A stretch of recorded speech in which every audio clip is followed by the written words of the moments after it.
आप सभी भाई बहनों का आध्यात्मिक ज्ञानात्मक चैनल की ब्रह्म मुहूर्त उपदेश ज्ञान कक्षा में एक बार फिर स्वागत है। आज की चर्चा का विषय है परमात्मा की व्यवस्था को ज्ञान पूर्वक समझें। देखिए कितने सरल शब्द हैं। जब मनुष्य किसी भी स्थिति को ज्ञान पूर्वक उसके यथार्थ स्थिति को समझता नहीं है तो मनुष्य फिर अपने आप ही एक मन की स्थितियों में एक कल्पना कर लेता है, अपनी मनगढ़ंत कहानियाँ बनानी शुरू कर देता है और फिर उन कहानियों में अपने आप को ही स्वयं ही उलझा देता है। देखिए शास्त्रों में बार-बार 3 ही तत्वों की चर्चा होती है। हमने भी परमात्मा की प्रेरणा से, परमात्मा के आशीर्वाद से इस आध्यात्मिक ज्ञानात्मक चैनल की जो प्रतिदिन की ब्रह्म मुहूर्त ज्ञान कक्षा में या शाम को संध्या बेला ज्ञान कक्षा में हम जो भी बात रखते हैं वो देखिए इन 3 तत्वों पर ही आधारित है। एक भगवान, दूसरा आत्मा, ये दोनों चेतन सत्ता है, नित्य बनी रहती है। और तीसरा तत्व है ये माया। माया का अभिप्राय देखिए इसके 3 गुणों से है, तमोगुण, रजोगुण और सतोगुण से। शास्त्रों में तो इसको देखिए प्रकृति इनकी सम अवस्था को कही है। जब ये 3 गुणों की सम अवस्था होती है, जैसे कहते हैं ना आपके हमारे शरीर में जब वात, कफ, पित्त का एक संतुलन होता है। एक चूर्ण का नाम है त्रिफला। उसमें भी देखिए तीनों फल एक बराबर मात्रा में डाले जाते हैं तो फिर एक त्रिफला चूर्ण बनता है। इसी तरह ये जो प्रकृति के 3 गुण तमोगुण, रजोगुण और सतोगुण की जो सम अवस्था होती है उसको प्रकृति कहा जाता है। और जब परमात्मा की ब्रह्म शक्ति द्वारा इस सृष्टि का विस्तार होता है 24 तत्वों में, यानी कि 23 तत्वों का ये प्रकृति का परिवार कहो, इसका विस्तार कहो, ये परमात्मा की ब्रह्म शक्ति द्वारा होता है। और इसी विस्तार का ही यहाँ पर हम एक अंग हैं कि आपके मेरे 3 शरीर हैं, स्थूल शरीर, सूक्ष्म शरीर और कार्य शरीर। इन सभी स्थितियों को आपको हमें ज्ञान पूर्वक समझना होगा। ये आपके मेरे तीनों शरीर भी जड़ हैं, जबकि मृत्यु केवल स्थूल शरीर की ही होती है। ये 84 लाख प्रकार की योनियों का जो शास्त्रों में वर्णन आता है उसको आपको हमें समझना होगा। मनुष्य योनि से ऊपर की योनियां 3,99,999 है। मनुष्य से नीचे की योनियां 80 लाख प्रकार की। नीचे की योनियों को तामसी योनियां कहा है। तमोगुण को देखिए एक निकृष्ट कहा जाता है। निकृष्ट का अभिप्राय केवल इतना ही आपने लेना है कि सापेक्ष दृष्टिकोण से रजोगुण से ये निचली स्थिति है और रजोगुण से ऊपर की स्थिति क्या है, वो सात्विक है, सतोगुण की है। इन 3 गुणों को देखिए भले ही जड़ कहा जाता है, जड़ का अभिप्राय इसमें चेतन रहित है, अंधकार में स्थिति है, लेकिन फिर भी सापेक्ष दृष्टिकोण से तमोगुण से 10 गुना अच्छा रजोगुण कहा गया, रजोगुण से 10 गुना अच्छा सतोगुण कहा गया। ये सापेक्ष दृष्टिकोण से सत्वगुण को ज्ञान से जोड़ा जाता है, रजोगुण को क्रिया से जोड़ा जाता है, तमोगुण को पदार्थों से जोड़ा जाता है। और ये सभी स्थितियां आपके हमारे जीवन का एक आवश्यक अंग है। हालांकि देखिए तमोगुण को अनित्यगत कार्यों से भी जोड़ा जाता है, निषेध कर्मों से भी जोड़ा जाता है। सरल शब्दों में यूं भी कह सकते हो कि देखिए तमोगुण का अभिप्राय छीनने से भी होता है, रजोगुण का अभिप्राय कमाने से होता है और सतोगुण का अभिप्राय जानने से होता है। ये सभी स्थितियों के देखिए कहीं कहीं कुछ भावार्थ हो जाते हैं, लेकिन मूलभूत रूप से आपको में इन सभी स्थितियों को समझना होगा। शास्त्रों में एक एक शब्द जो समझाया गया है, उनके जो अर्थ समझाए गए हैं, उनको हमें क्रमबद्ध तरीके से समझना होगा। इसलिए तो आज हमने देखिए सरल शब्दों में ही वीडियो का नाम ही क्या रखा है, परमात्मा की व्यवस्था को ज्ञान पूर्वक समझे। अब देखिए परमात्मा को भी हमने समझना है, उसकी व्यवस्था को भी समझना है और इसको हमने ज्ञान पूर्वक समझना है। यानी कि आज की कक्षा में जो वीडियो के नाम की जो एक शब्द है, इन 4 स्थितियों पर हमें विचार करना है। अब विचार करने के लिए हमें देखिए परमात्मा को भी समझना होगा, आत्मा को भी समझना होगा और प्रकृति के 3 गुणों की स्थितियों को भी समझना होगा। अब प्रकृति के 3 गुण कहो या आपके हमारे जो 3 शरीर हैं, स्थूल शरीर, सूक्ष्म शरीर और कारण शरीर, इन सभी स्थितियों का जब तक आपको हमें एक ज्ञान विज्ञान समझ नहीं आता, हालांकि गीता में तो देखिए परमात्मा ने इन सभी स्थितियों पर विस्तार से समझाया है, लेकिन मनुष्य अपने मिले हुए जीवन में इन सभी स्थितियों पर कोई विशेष ध्यान नहीं देता, यानी कि ज्ञान के ऊपर कोई विशेष महत्व नहीं देता। वो ज्ञान को महत्व भौतिक ज्ञान को देता है। देखिए अक्सर एक साधारण मनुष्य अपने जीवन के जो आरंभिक 20-22 वर्ष है वो तो भौतिक शिक्षा को ज्ञान अर्जित करने में ही लगा देता है। और जबकि अक्सर कितने मनुष्य मुझे ऐसी बात कहते रहते हैं कि देखिए कोई 10-15-20 मिनट की कोई ऐसी वीडियो बनाओ जिसमें सब कुछ बात आपको हमें समझ में आ जाए। और कुछ ऐसी ही वीडियो ये देखिए आज की ही वीडियो है, लेकिन हम इन सभी स्थितियों को देखिए उसी समय विशेष में कुछ हद तक समझ भी जाते हैं, लेकिन जब हम उस ज्ञान पर नित्य अपने व्यवहार को एक अभिन्न अंग नहीं बनाते, यानी कि हम शास्त्रों में कही गई बातों को अपने व्यवहार का जब हिस्सा नहीं समझते, केवल उनको पढ़ने तक ही सीमित रखते हैं। या कभी कभी तो देखिए मैंने एक बार वीडियो का नाम ही क्या रखा था कि गीता को एक घर पे जैसे पढ़ी हुई है ना, देखिए अक्सर लोगों के घर पे गीता पढ़ी होती है। अब पढ़ी हुई का अभिप्राय क्या है कि उसको आपने आदर भाव से लाल कपड़े में कहीं मंदिर के स्थान पर या एक शुभ स्थिति के शुभ भाव रखते हुए रख देते हैं। अक्सर देखिए आजकल तो भारत में तो न्यायालयों में भी कुछ गवाह की जब एक स्थितियाँ आती हैं बोलने की, तो उससे पहले भी वो गीता की कसम दिलवाई जाती है कि मैं गीता पर हाथ रखकर ये बोलूँगा तो मैं सच ही बोलूँगा। ये एक व्यवहारिक स्थिति है। देखिए जब तक मनुष्य गीता को समझता नहीं है, उसमें हमने लिखा था देखिए गीता घर पे पड़ी हुई है जो 1% का महत्व है। यदि हम उसको पढ़ी हुई को फिर हम पढ़ने लगते हैं, उसके पन्ने पलटने लगते हैं, पहला अध्याय, दूसरा अध्याय, तीसरा अध्याय, यानी कि उस पर हम थोड़ा एक पढ़ने की स्थिति में आते हैं। और कभी कभी हम देखिए रट्टे की स्थिति में ही आ जाते हैं, पढ़ते जाते हैं, पहला अध्याय, दूसरा अध्याय, समझते नहीं। इसलिए मैंने देखिए पढ़ने को मात्र 10% महत्व दिया, क्योंकि मैं तो देखिए प्रकृति के 3 गुणों को, क्योंकि शास्त्रों में कहा गया है तमोगुण से 10 गुना अच्छा रजोगुण है, फिर कहा गया रजोगुण से भी 10 गुना अच्छा सतोगुण है। बस इसी बात को ही मैंने पकड़ते हुए परमात्मा की प्रेरणा से, गुरुओं के आशीर्वाद से ये 1, 10, 100, 1000 का एक सूत्र बना दिया। और इसी सूत्र के इर्द गिर्द ही आज तक की ये आध्यात्मिक ज्ञानात्मक चैनल पर जो 1500 वीडियो बनी है वो इस सूत्र के इर्द गिर्द ही घूमते हैं। यानी कि आपको हमें देखिए गीता को समझना होगा, समझने पे ही वो आपके मेरे जीवन का 100% लाभ दे पाती है, ज्ञान दे पाती है, हमें सही गलत की पहचान दे पाती है, परमात्मा से जुड़ने का एक आसान रास्ता देती है। परमात्मा ने तो स्वयं ही कर्म योग, ज्ञान योग, भक्ति योग का एक ज्ञान उपदेश गीता में ही दिए, ये 3 मार्ग बताए। योग का अभिप्राय क्या है? आत्मा और परमात्मा की सम्मुखता, साधारण सी स्थिति। देखिए जब हम बचपन में थे तो हम जमा घटा के करते थे ना प्रश्न गणित के। अब 3 में जब 2 जोड़ो योग तो 5 हो जाते।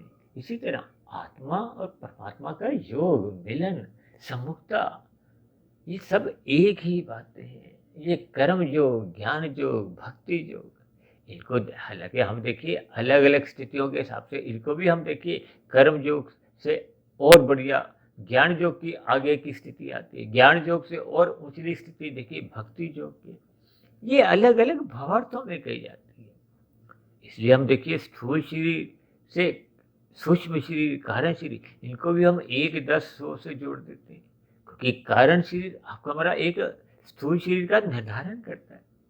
जैसे आपके हमारे स्थूल शरीर के स्तर पर विभिन्न रोग उत्पन्न होते हैं तो उसके पीछे का कारण होता है, कारण को दूर किया जाता है। इसलिए हम देखिए कारण शरीर को 100% महत्व देने की बात करते हैं और सूक्ष्म शरीर को 10% और स्थूल शरीर को 1%। ये सभी बातें देखिए उस स्थिति विशेष में किस भावार्थ से बोली जाती है, उतने उतने स्थिति में हम उस फार्मूले का सूत्र का इस्तेमाल करते हैं। यानी कि परमात्मा की व्यवस्था को हमें ज्ञानपूर्वक समझने का अभिप्राय क्या है कि हमें प्रकृति के 3 गुणों के एक गुणों की पहचान करनी होगी, उनके लक्षणों को पहचानना होगा। अपने 3 शरीरों स्थूल शरीर, सूक्ष्म शरीर और कारण शरीर, इन तीनों शरीरों में किस किस गुण की क्या क्या स्थिति है, इसको पहचानना होगा। कारण शरीर का सूक्ष्म शरीर से क्या संबंध है और सूक्ष्म शरीर का स्थूल शरीर से क्या संबंध है, इसको हमें पहचानना होगा। देखिए जैसे बैंक में एक मैनेजर होता है, मैनेजर के नीचे देखिए असिस्टेंट मैनेजर या ऑफिसर होता है, ऑफिसर के नीचे देखिए क्लर्क होते हैं।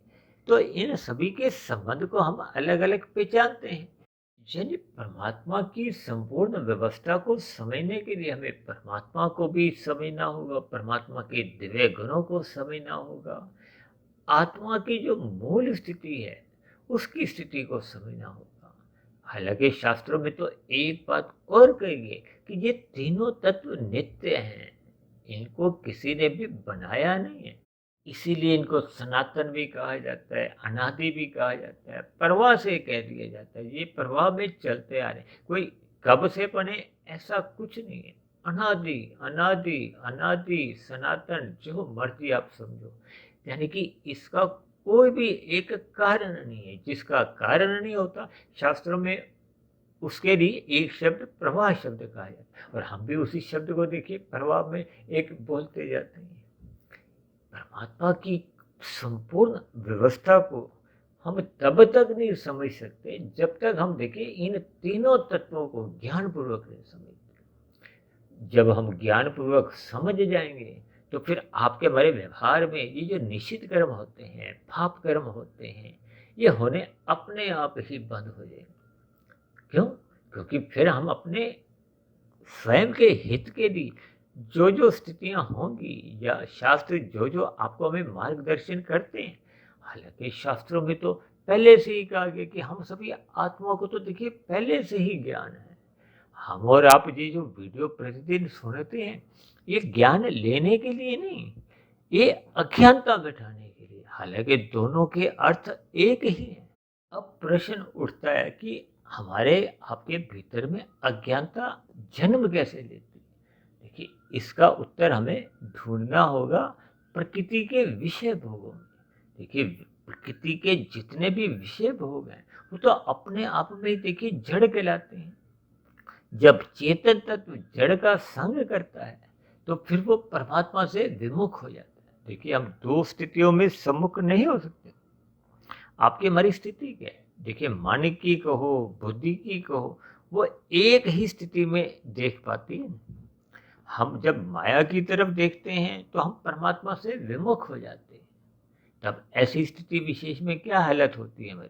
क्योंकि परमात्मा एक अनंत स्वरूप एकमात्र सत्ता है, उससे मनुष्य जब विमुख हो जाता है, उससे विमुख होने का अभिप्राय आत्मा से। यानी कि आत्मा जब जब परमात्मा से विमुख होती है तो फिर वो अपना जो उसका एक आनंद की स्थिति है वो समाप्त हो जाती है, भले ही आनंद उसका अपना स्वयं का गुण नहीं है। और दूसरी बात, परमात्मा के जो दिव्य गुण हैं जो आपको हमें मिलते हैं परमात्मा की सम्मुखता के कारण, उन दिव्य गुणों से हम एक कमजोर स्थिति में आ जाते हैं, कम होने लगते हैं। और जितना जितना विमुख हो जाते हैं तो फिर समाप्त होने लगते हैं। उनके स्थान पे फिर क्या आता है? जिसके हम सम्मुख होते हैं, तो जिसका हम संग करते हैं, फिर उसका ही रंग आपके ऊपर एक रंग चढ़ने लगता है। रंग किस पे चढ़ता है? आरंभ में देखिए स्थूल शरीर पे चढ़ता है, फिर सूक्ष्म शरीर का नंबर आ जाता है, फिर कारण शरीर का नंबर आया। अब कारण शरीर का नंबर आने का अभिप्राय क्या है? कि जैसे जैसे हम देखिए प्रकृति के 3 गुणों का संग करते हैं, फिर उनका रंग कारण शरीर में एक कर्माशय के रूप में, एक संस्कार के रूप में बनता जाता है, बनता जाता है। क्योंकि शास्त्रों में कहा गया है कि मनुष्य योनि ही एकमात्र कर्म योनि है, यानी कि कर्म केवल मनुष्य योनि में आकर ही लिखे जाते हैं, कर्माशय बनता है, संस्कार बनते हैं। मनुष्य से नीचे की और मनुष्य से ऊपर की, जो अभी हमने समझाया था कि ऊपर की योनियां हो चाहे नीचे की योनियां, इनको देखिए भोग योनियां कहा गया है। भोग योनियों का अभिप्राय क्या है कि ऊपर की योनियों द्वारा, नीचे की योनियों द्वारा जितनी भी क्रियाएं होती हैं, अब क्रिया तो देखिए पशु भी करते हैं, पक्षी भी करते हैं, कीड़े मकोड़े भी करते हैं। अब उनकी क्रियाएं मात्र क्रिया ही रहती है, वो कर्म नहीं बनते। देखिए एक शब्द आता है कर्म फल सिद्धांत, इस पर हमने देखियो 150-200 वीडियो अब तक हमने बनाई है अलग अलग विषयों पर। ये कर्म फल सिद्धांत का अभिप्राय क्या है? देखिए पहले शब्द आता है कर्म, फिर आता है फल, फिर शब्द बनता है कर्म फल, यानी कि कर्म पहले करना होता है, फल बाद में आता है। और जब मनुष्य को देखिए पूर्ण परमात्मा की व्यवस्था का ज्ञान पूर्वक अध्ययन कर लेता है, समझ में आ जाती है, तो फिर वो छीनने का काम बंद कर देता है, पाप कर्म करना बंद कर देता है, शास्त्रों के अनुसार अपनी दिनचर्या व्यवस्थित करने लगता है। आई मनुष्य देखो ना, दूसरों को छीनता है। अब जो मांसाहार भोजन का सेवन करते हैं, तो वो तो दूसरों का जीवन ही छीनने लगते हैं। अब परमात्मा का देखिए एक दिव्य गुण क्या है? न्यायकारी। अब परमात्मा तो न्याय करेंगे। अब न्याय क्या है कि आपको मैं देखिए फिर नीचे की योनियों में उन्हीं स्थितियों से गुजरना होगा, उन्हीं योनियों में जाना होगा। इसके पीछे का कारण क्या है? ये कर्मफल सिद्धांत है। अक्सर मनुष्य इन गहराइयों तक उतरता नहीं है। उतरने का अभिप्राय वो शास्त्रों का अध्ययन नहीं करता। देखिए मैं अक्सर बार बार कहता रहता हूँ कि शास्त्रों को पढ़ो, ब्रह्म मुहूर्त में उठो। ये इसीलिए क्योंकि ज्ञान कभी कभी देखिए हम वीडियो से सुनकर कुछ बातें अपने जीवन में एक व्यवस्थित तौर पर अपना लेते हैं, लेकिन जैसे ही वो रजोगुण आता है, देखिए रजोगुण की स्थिति लिए गए ज्ञान को भुला देती है। तभी तो इसको देखिए माया कहा गया। ये माया के जो दो गुण हैं, ये सतोगुण के ज्ञान को कमजोर कर देते हैं। कमजोर करने का अभिप्राय क्या है? ये रजोगुण एक धुंधली स्थिति है, सतोगुण एक ज्ञान की पूर्ण स्थिति। अक्सर मैं देखिए सतोगुण को सूर्य के प्रकाश से जोड़ता हूँ और रजोगुण को एक चांद की रोशनी से और तमोगुण को एक तारे की रोशनी से। अब तीनों अलग अलग वाट के बल्ब लगा लो आप, 1 वाट का, 10 वाट का, 100 वाट का, 1000 वाट का। देखिए ये सभी स्थितियाँ आपको मैं ज्ञान पूर्वक समझनी होगी। परमात्मा के जो जो दिव्य गुण हैं, अब परमात्मा का एक दिव्य गुण क्या है? दया भाव रखते हैं। परमात्मा कभी भी किसी पे देखिए कोई क्रोधित नहीं होते। इनके भावार्थ समझो, परमात्मा सदा ही आप पर, हम पर देखिए सब पर ही दया बरसाते हैं। यानी दया की वर्षा 24 घंटे हर क्षण आपके हमारे ऊपर होती रहती है। अब नीचे की योनियों में देखिए वो क्योंकि दुख भोगने हैं हमको, अब दुख भोगने के लिए उनको देखिए परमात्मा ने एक अनादिकाल से नीचे की सभी योनियों को अचेत रखा है। उनको ऐसा बोध ही नहीं है कि वो दुख भोग रही हैं। तभी तो देखिए पशुओं को 2 दिन 4 दिन भोजन नहीं मिलता। इसी तरह पक्षियों को देखिए 2-2 4-4 6-6 दिन यदि कोई दाना नहीं मिलता, तो तब भी वो अपनी दिनचर्या में एक मस्त रहते हैं। उनकी दिनचर्या चलती रहती है। ये प्रकृति की प्रेरणा से, परमात्मा के आशीर्वाद से। देखिए प्रकृति भी परमात्मा की शक्ति पाकर ही क्रियाशील होती है, क्योंकि प्रकृति तो देखिए एक यंत्र के समान है। अब यंत्र को देखिए कोई सुख दुख नहीं होता, वो तो एक जड़ स्थिति है। जड़ का भी पर देखिए आपके हमारे घरों में कितने ही यंत्र हैं। अब उन यंत्रों का जैसा जैसा स्वभाव है, अब बिजली का प्रवाह आने से वो यंत्र अपना कार्य दिखाते हैं, जैसा स्वभाव होता है। मैं अक्सर उदाहरण देता हूँ ना, फ्रिज में जब बिजली का प्रवाह आता है तो वो पानी को ठंडा करता है, और गीजर में जब बिजली का प्रवाह जाता है तो वो पानी को गर्म करने लगती है। अब दोनों का स्वभाव अलग अलग है। ठीक इसी तरह ये जो प्रकृति के 3 गुण हैं, इनके भी देखिए अलग अलग लक्षण हैं, इनका अलग अलग स्वभाव है। परमात्मा तो उनमें एक तीनों गुणों में ही शक्ति प्रदान करते हैं। कहते हैं ना, सृष्टि का जब आरंभ होता है तो फिर पहले सतोगुण की, फिर रजोगुण की वृद्धि की जाती है। और जब प्रकृति का अंतिम समय आ जाता है, प्रलय की स्थितियाँ आती हैं, तो तमोगुण में वृद्धि की जाती है। ये सभी स्थितियाँ बहुत ही क्रमबद्ध तरीके से अनादिकाल से चलती आ रही हैं, चल रही हैं और आगे भी ऐसे ही चलती रहेंगी। इसलिए बार-बार हम कहते रहते हैं, शास्त्रों का अध्ययन करो, वो आपके हमारे जीवन की मार्ग दिशा निर्धारित करते हैं, आपका हमारा मार्गदर्शन करते हैं। एक बार हमने वीडियो तैयार किया था, जीपीएस के साथ जोड़कर शास्त्रों को जोड़ा था। जैसे हम गाड़ी चलाते हैं, जीपीएस ऑन कर देते हैं, अब कौन सी सड़क मुड़ेंगे, कहाँ आपके हमारे एक सड़क में कोई ट्रैफिक जाम नहीं मिले। यानी कि आपके हमारे जीवन में एक सुखद स्थितियाँ हों, यात्रा कहो, जीवन कहो, एक ही बात है। जीवन भी आपकी हमारी एक यात्रा के समान ही है, ये भी एक खेल के समान ही है। खेल में हम सभी देखिए खुश रहना चाहते हैं। इन सभी स्थितियों को आपको हमें ज्ञानपूर्वक समझना होगा।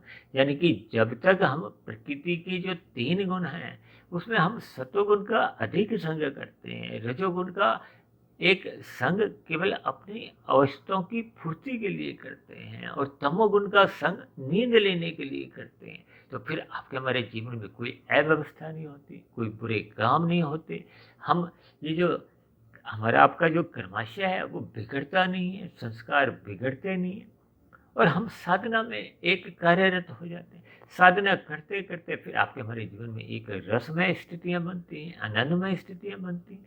ये सभी स्थितियाँ आपके हमारे आध्यात्मिक जीवन में एक सकारात्मक उन्नति लाती हैं। यानी कि आपका हमारा कारण शरीर जो पहले के बुरे संस्कार बने होते हैं, बुरे संस्कारों का अभिप्राय देखिए राजसी और तामसी से ही है।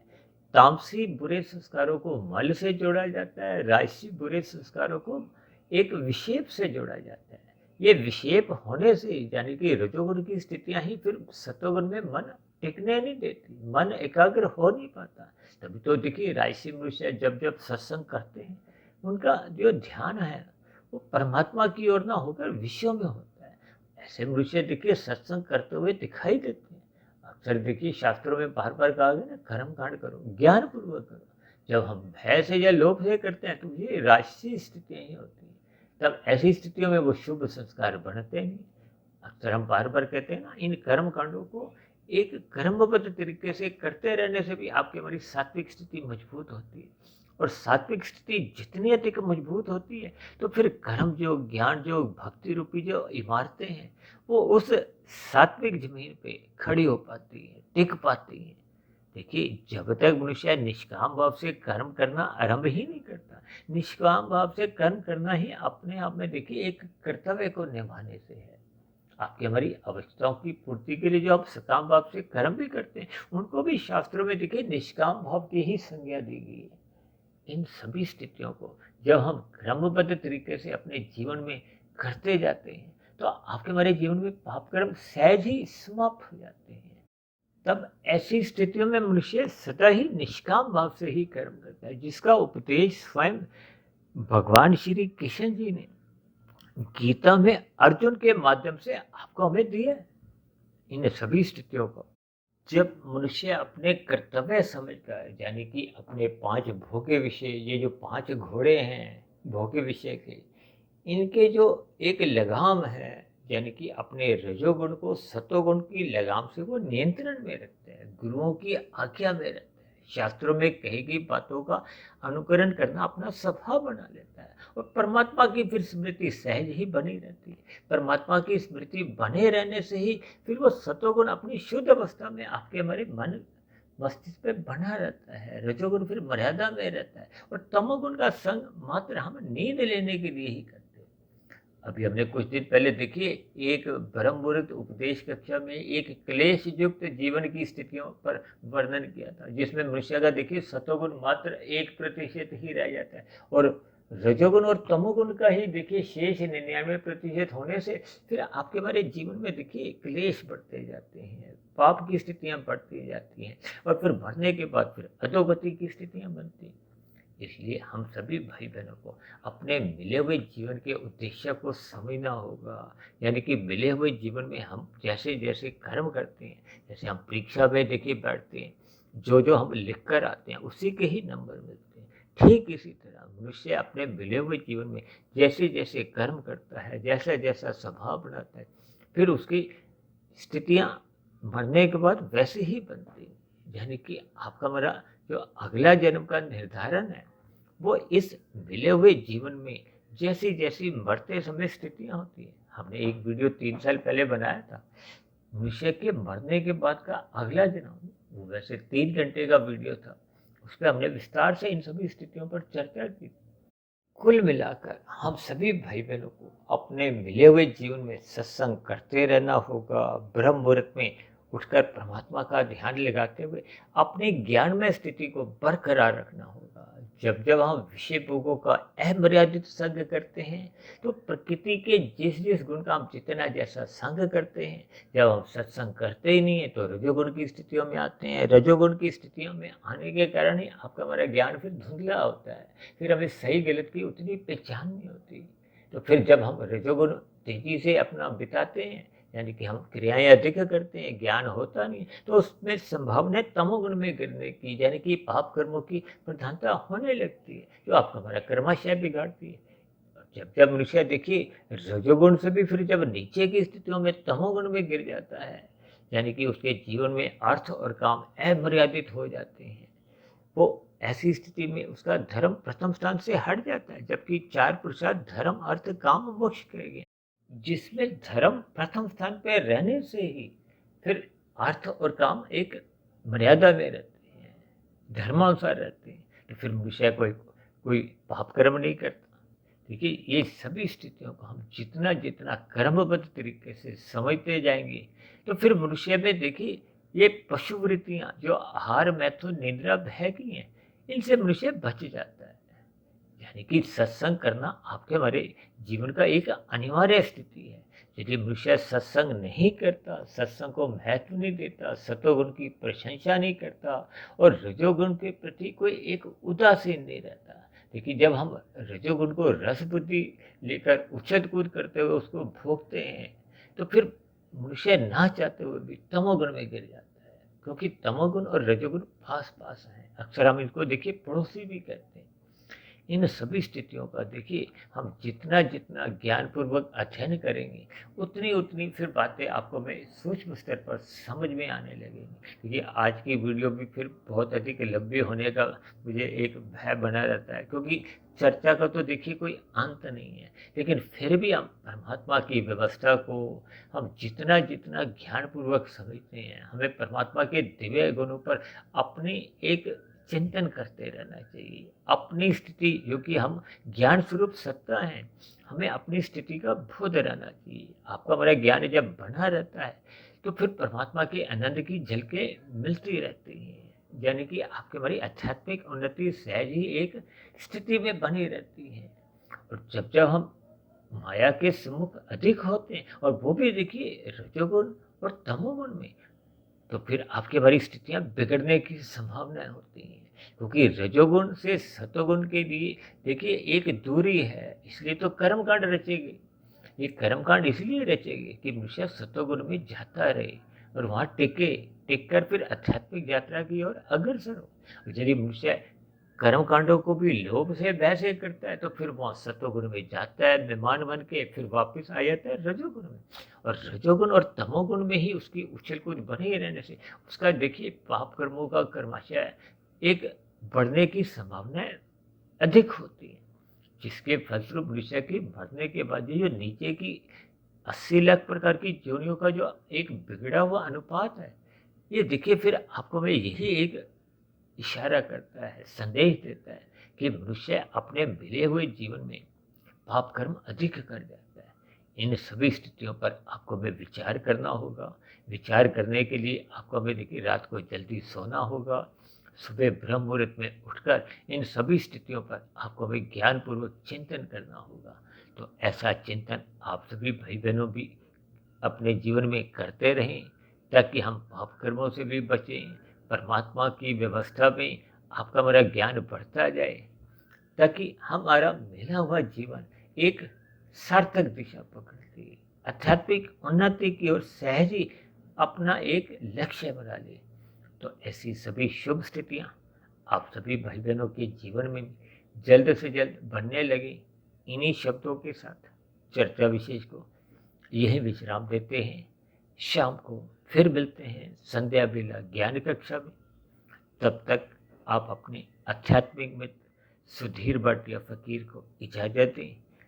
फिर भी चर्चा संबंधित आपके मन में कोई प्रश्न उठ रहा हो, कोई मेरी कही गई बातों पर आपको कोई आपत्ति हो, तो नीचे दिए गए कमेंट्स बॉक्स में आपके प्रश्नों का, सुझावों का और ऐसी सभी शिकायतों का सदा ही स्वागत है।